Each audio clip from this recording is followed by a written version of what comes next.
So now, ladies and gentlemen, live and in colour, it's Mr. Wayne Lovejuice.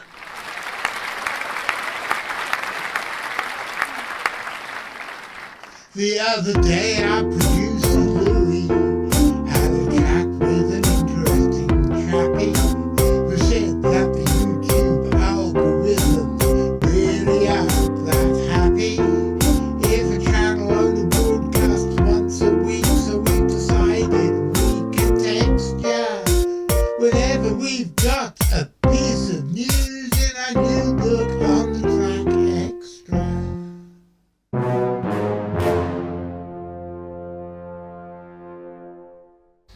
Good evening, ladies and gentlemen. My name's John Downs. I'm the director of the Centre for Fortean Zoology. This is Lilith Tinkerbell. She is one of the CFZ cats.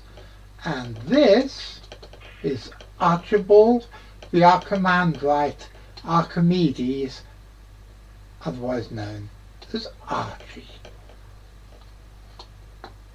Now, every Wednesday evening at 6:30 and every Saturday afternoon at 3, we bring you a miscellany, a mélange, a V. What begins with M? Miscellany, mélange. What about a soupçon? Doesn't begin with M. No, but it's French. No, we need something beginning with M. Miscellany, a mishmash, a miscellaneous collection of stuff, a mélange. Oh, I think that's enough things beginning with M, but you get the idea. It's a general mishmash of stuff about hard science, weird shit, and surreality. What's surreality? Well, I think we should probably ask the dog. I think it's got something to do with Uncle V. He's pretty surrealistic. Well, he certainly is, aren't you, Uncle V? Ah, the fish. But I don't think even Uncle V. McCrinnan is quite as surrealistic as this, which is a fat bloke sitting down with a dog and a cat on his knee, trying to give a serious lecture on the subject of cryptozoology. Except, of course, I'm not giving a serious lecture on anything. One of the jobs of this show, and indeed of the Centre for Fortean Zoology itself, is to act as a window onto the international cryptozoological community, to mark good news and mark bad news. And this week, I'm afraid, we've got sad news for you. As always happens when we're talking about the subject of Loch Ness, I do my best not to do it myself, but we go over to our old friend and Loch Ness correspondent, Ian Squibbs. Well, good afternoon, Ian. It's lovely to have you back in the show again, even though I'm afraid this episode is not a very happy one. And it's not going to be one that you and I can mess around in as much as we usually do.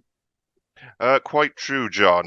Normally I would say it's good to be back on CFZ TV, but today it isn't, because we have sad news, as we've been informed that R.I.P. Hepple passed away early in November. So it's very unfortunate. I'm sure many of you will know of R.I.P. as a key member of the Loch Ness Investigation Bureau of the 1960s and 70s. He is someone with a strong association with the golden age of Loch Ness monster hunting, a magical time that we will not see again. R.I.P. was involved in every aspect of the Bureau's operations, from setting up and maintaining the famous green caravans used by volunteers at their Abercanet base camp, to taking part in surface and underwater investigations with the likes of Tim Dinsdale, Dick Rayner and Robert Rhines. Bureau members would refer to Rip as Mr. Fix-It, as he was constantly in demand to keep the fleet of mobile camera stations and other equipment serviced and operational. Rip would spend days and nights alone in a dinghy out on the loch, committed to getting a glimpse of Nessie. He was part of the team on Tim Dinsdale's boat when unusual underwater noises were detected using hydrophone equipment, which could not be explained. Rip was also present in 1971 when diver Robert Badger surfaced in Urquhart Bay, having just had a close-up underwater encounter with the monster. Immediately after this event, Rip described how he witnessed the normally larger-than-life badger being reduced to silence because of the shock of what had just happened. Rip was also able to demonstrate a level-headed approach to such a controversial subject. For instance, whilst investigating some mysteriously large three-toed footprints that had been discovered on the shore of the loch, Rip showed them to be a hoax and was able to reproduce them using a stick. He said of the 1975 Robert Rhines underwater photographs that a huge gale had caused the camera rig to move around in the water, taking pictures of different parts of the loch, rather than remaining stationary and different objects coming into view as it should have been. After the disbandment of the Loch Ness Investigation Bureau in 1972, Rip could still not contain his enthusiasm for the mystery. For the next 38 years, he would return to the loch every summer with his wife and family to keep watch from Abercan Pier, where visitors would join him on his vigil. Rip would also attend public speaking engagements at Fortean events to discuss his experiences at Loch Ness. In 1999, Rip, along with Adrian Shine and George Edwards, assisted with the development and testing of an underwater TV system that was used to view video images from the bottom of the loch. From 1974, Rip produced a quarterly newspaper titled Ness Information Service, also known as the Ness Letter. The newsletter, which was proofread by Tim Dinsdale, kept like-minded individuals up to date with the latest activities, expeditions, results and sightings from Loch Ness, as well as news about other lake cryptids. Rip continued to produce the newsletter for most of the rest of his life. Loch Ness researcher Ronald Watson said of the newsletter, "In some ways, the newsletter is the most important document available on Loch Ness and its monster, for it chronicles a phenomenon, its abode, followers and critics in a continuous manner for nearly 40 years now. Quite simply, a unique publication such as this should not be allowed to disappear from view. If you want a full perspective on the phenomena that is the Loch Ness Monster, then Ness Letter is a requirement." In his later years, Rip still believed there was something mysterious to be investigated in the dark waters of the loch. Rip must have seen the recent research and investigations being done at Loch Ness and would have been delighted by the number of volunteers and the amount of enthusiasm on display to keep the legend alive. It's safe to say that many of these present-day monster hunters would have been inspired by the work that Rip carried out throughout his colourful life.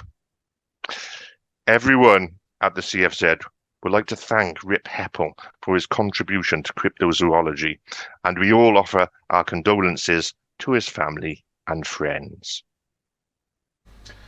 And that, ladies and gentlemen, is, I'm afraid, just about it for this episode. I'll be back on Saturday. What am I talking about on Saturday? Well, I believe it's not me talking, but it is the ever-lovely Assistant Director of the Centre for Fortean Zoology, Gwen Palmer, talking about her work. Yes, V, let's do that. Gwen Palmer!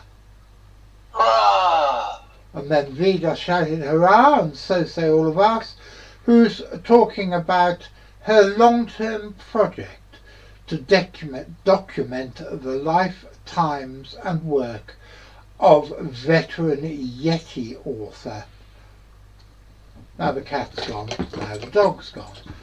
To document the lifetimes and work of veteran Yeti author Odette Chernin.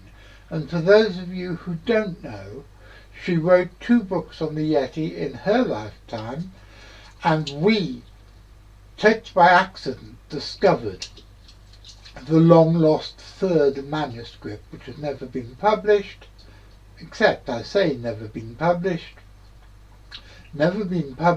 until now, because it has now just been published, edited by Gwen, and out on CFZ Press, and you can find it on Amazon just by doing a couple of little clicks.